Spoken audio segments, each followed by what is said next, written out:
When you pick up an ancient religious text, I think there is a certain expectation of what you're actually going to find inside. Right, yeah, definitely. You expect poetry. Yeah. You expect, like, moral parables, maybe some mystical allegories that you kind of have to squint at to really understand. Yeah, you expect it to feel ancient. Exactly. Unapproachable, really. But today, we are doing a deep dive into a book called The Algebra of Revelation by J.R. Ahmed. Mm. And I'm just going to put this out there right at the top. Oh, boy. Here we go. This deep dive is going to completely reframe how you view ancient scripture. Because by identifying the al-Muqaytiyah as functional metadata headers, we reveal the Quran as a perfectly engineered information architecture, rather than like some mystical enigma. Okay, I actually have to stop you right there. Wait, really? Already? Yeah, because while the rationalist architecture is stunning, and we are not just looking at cold abstract math here, we are talking about the Ya-Sin protocol, which is a systemic alert for humanity. If we only view this as an engineered document, I mean, we completely miss the empirical stakes. Right. This is a functional diagnostic system. It's meant to literally alter human behavior in real time. A systemic alert. Okay, I love that friction right out of the gate, because that is exactly the mission for our deep dive today. Absolutely. We are trying to decode this Ya-Sin protocol, which, for those that don't know, is found at the very beginning of Surah 36. Often traditionally referred to as the core processor of the Quran. Right. And Ahmed's thesis here is just wild. He argues that the divine system provides both the hardware, meaning the physical, biological, and astrophysical universe around you, and the software. Which is the Quran itself. Yes. It will break human beings out of a state of, well, terminal cognitive stasis. It is a massive claim. I mean, truly massive. And to even begin to understand how a 7th century text could operate as both hardware and software, we have to start where the system boots up.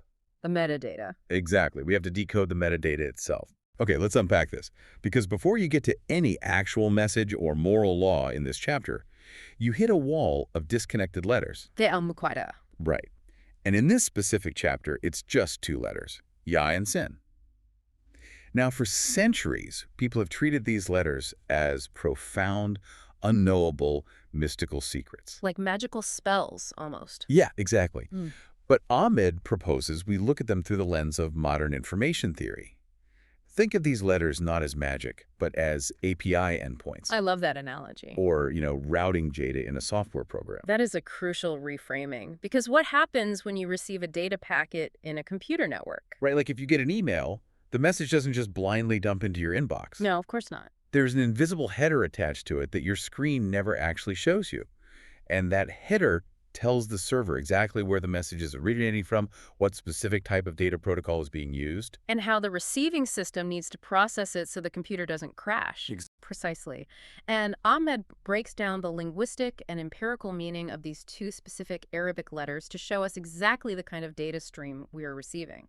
So let's get into the first letter. Yeah. Right. Let's examine Ya. In the Quranic lexicon, Ya is not just a phonetic sound. It represents the principle of active agency. Okay. It is semantically linked to the Arabic word yad, which means hand. Wait, so the letter itself conceptually means a hand, like a literal hand reaching out. Systemically, yes. It represents the functional node of power. Think of a hand as the exact point of contact where your abstract intention becomes a localized physical force. Oh, I see. You decide to move a cup, but your hand does the actual physical work of delivery. Ya is the active agent executing a command in physical reality. That makes so much sense. Now, contrast that active moving agency with the second letter, Sin. In our previous audits of this text, we've seen that Sin is the semantic anchor for words like Salim. Which means authoritative power or proof, right? Exactly. And Sam, which means hearing or signal reception. So if Yo-Ye is the physical hand moving the cup, what is Sin? Sin represents the regulatory authority. It is the transmission of the law itself. Okay. It's the authoritative signal that must be heard or received without distortion. So Sin governs the rules of the system, while Ye is the physical agency carrying those rules out. So when you fuse them together at the very top of the chapter, you get Ya-Sin. You get a very specific, undeniable systemic declaration. You have the active agency, the Ye executing the authoritative law, the Sin. The header is basically telling the receiver, hey, The following module of text is not a poem. Right. It is a functional node executing an authoritative command. And what's fascinating here is how this completely strips away the mythological, almost magical idea of a prophet. And replaces it with a highly rational concept. Yes, the sent one, the Mursal. The text immediately validates the messenger not as a demigod, but as a transducer for what the text calls the wise Quran. I really want to pause on that word. Transducer. It's a great term. Because the book leans heavily into this, and it might sound like dense engineering jargon to anyone listening, but a transducer is just something that takes energy or information from one system and converts it so it can be safely received by another. Like a solar panel. Yes. Think of a solar panel. The sun is blasting raw nuclear fusion energy at the Earth. If you plug your television directly into the sun, it melts. It's just way too much power. Exactly. You need a solar panel, a transducer, to take that raw, massive power and step it down into usable electricity for your house. That's a perfect way to visualize it. So the Quran is the raw source, humanity is the house, and the messenger is the solar panel, stepping the signal down into human language. That is exactly the mechanism at play, and the text verifies this connection immediately. If we look at verses 1 through 4, it transitions from the Ya-Sin header directly into validating this transducer. What does it say specifically? It says, Ya-Sin, by the wise Quran, indeed, you are of the messengers, on a straight path. Okay, let me play devil's advocate and push back on this for a second. Go for it. Because straight path arrow masakam in Arabic is arguably one of the most common religious tropes in history. Everyone talks about staying on the straight and narrow path. Sure, it's a very familiar phrase. Right, it's a moral metaphor about being a good person. Are we really claiming that a 7th century phrase is actually describing a technical information channel? I get that. Isn't that just retrofitting modern tech terminology onto old poetry to make it sound cool? I completely understand the skepticism, but look at the systemic logic Ahmed presents here. In pure information theory, what actually is a straight path? It is the optimal zero-impedance channel between a source and a receiver. Oh, like a pristine fiber optic cable? Exactly. A fiber optic cable is engineered so that light bounces through the tube with mathematically zero degradation. No signal loss whatsoever. Wow. The Ya-Sin protocol is announcing that a zero-impedance connection has been established. The source of the law, the Sen, is perfectly connected to the functional agent, the Ya. So the text isn't giving moral advice here. It's confirming the network integrity. Exactly. It's a diagnostic confirmation. Okay, I see the architecture now. But that logically sets up a massive problem. That's so. Well, if the transmitter is flawless and the fiber optic cable has zero impedance, why is the signal failing to load for so many people?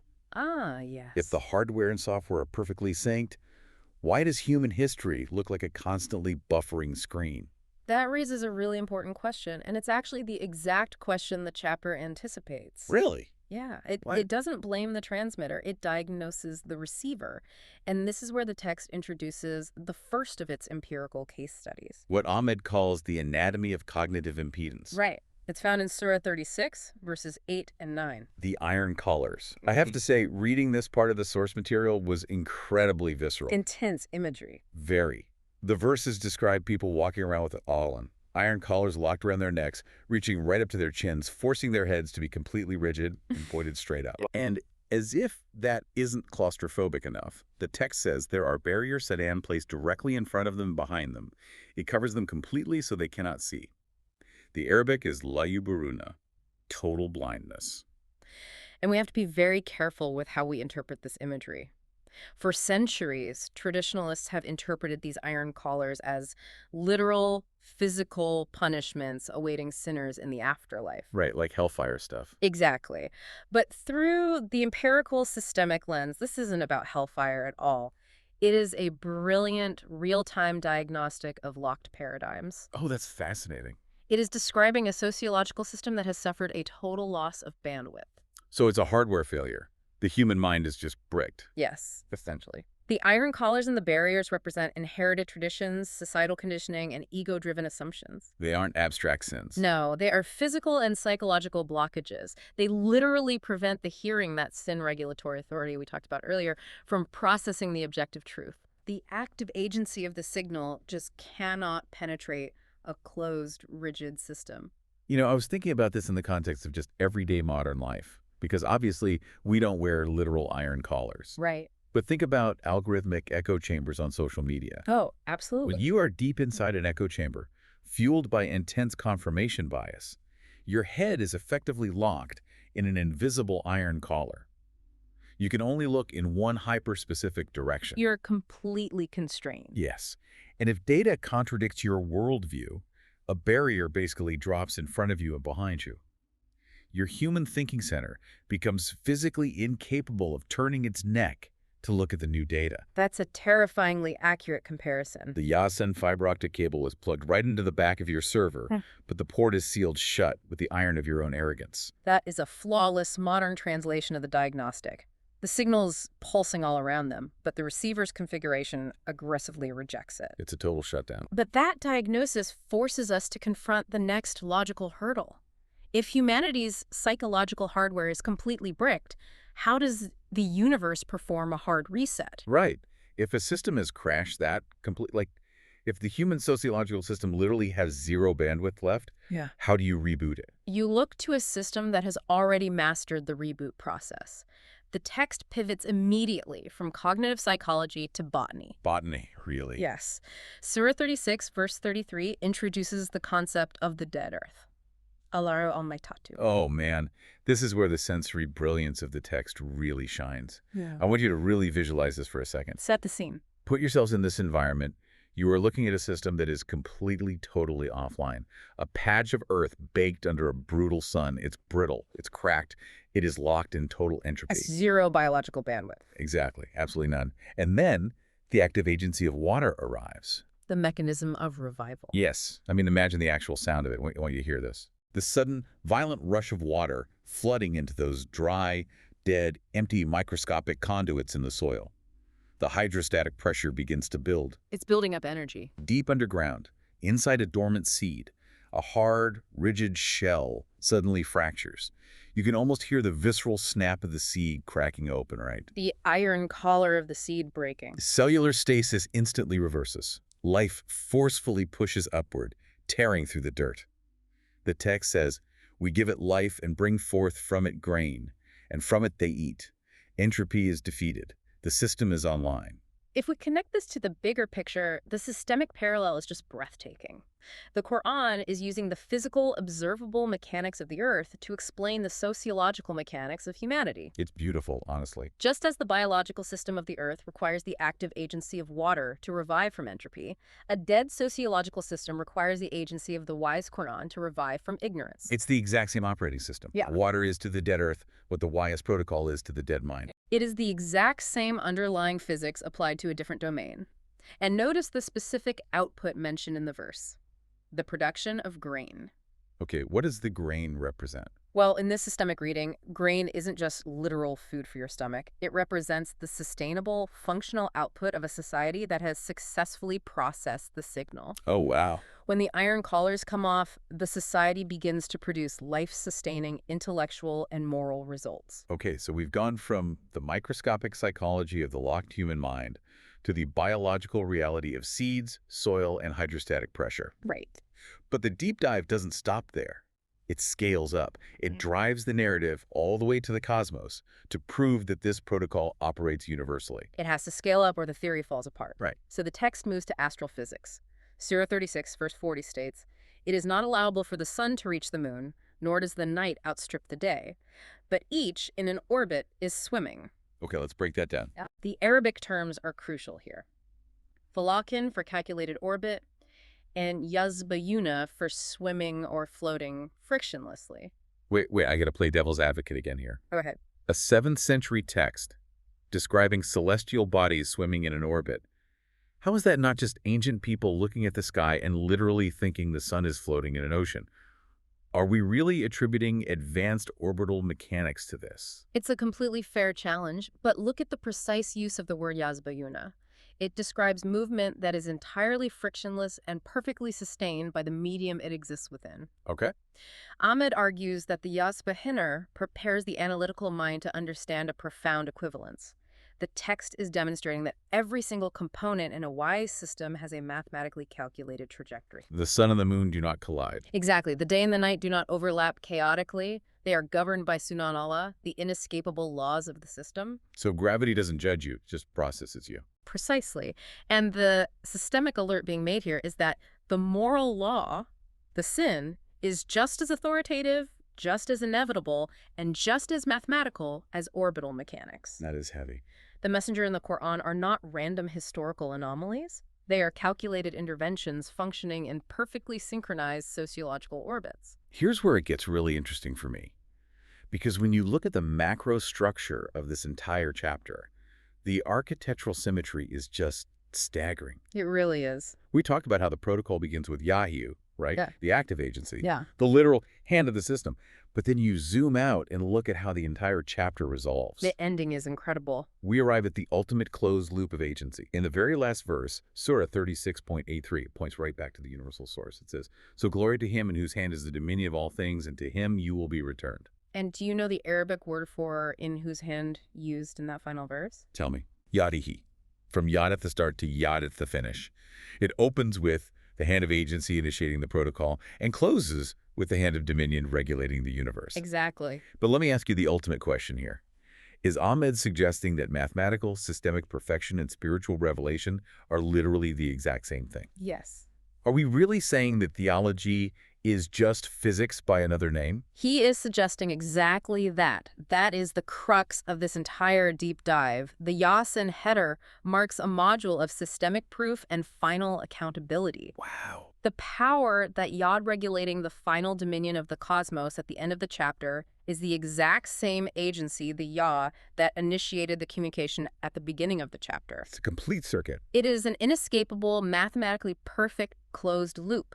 The fundamental law that keeps the moon from crashing into the sun is the exact same law demanding moral accountability from you and me. Because you can't escape it. You cannot escape it because you are physically inside the loop. It's a unified theory of everything, wrapped in a 7th century metadata header.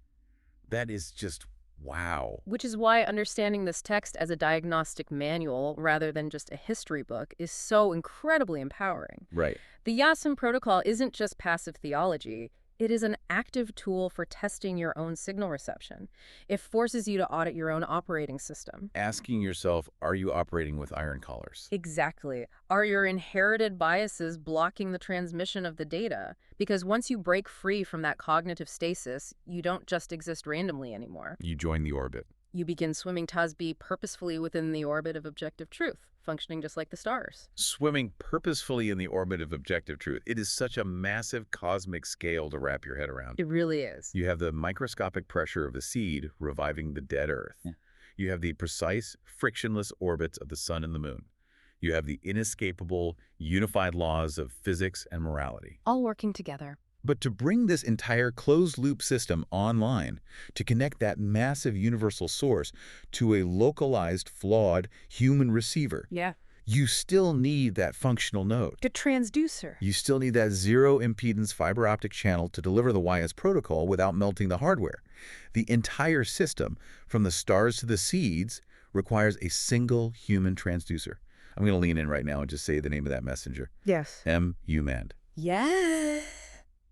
And as that name hangs in the air, I just want you to imagine this soaring resonant energy, a divine light pulsing through that entire closed-loop system, powering every orbit and every waking mind. It is the ultimate systemic connection. It really is. So what does this all actually mean for you right now? We've talked about how the active agency of the signal breaks the iron collars and produces sustainable grain for society. Right. But here is something to mull over today. What happens when the grain we are feeding our minds isn't grown from the universal laws of the system, but from synthetic, algorithm-driven signals? Oh, that's a dangerous path. If our modern digital echo chambers are the new iron collars, are we currently planting artificial seeds that can never truly reverse our entropy? Next time you scroll through a feed that perfectly confirms all your biases, ask yourself, are you swimming in the orbit of objective truth, or are you just buffering in a locked paradigm?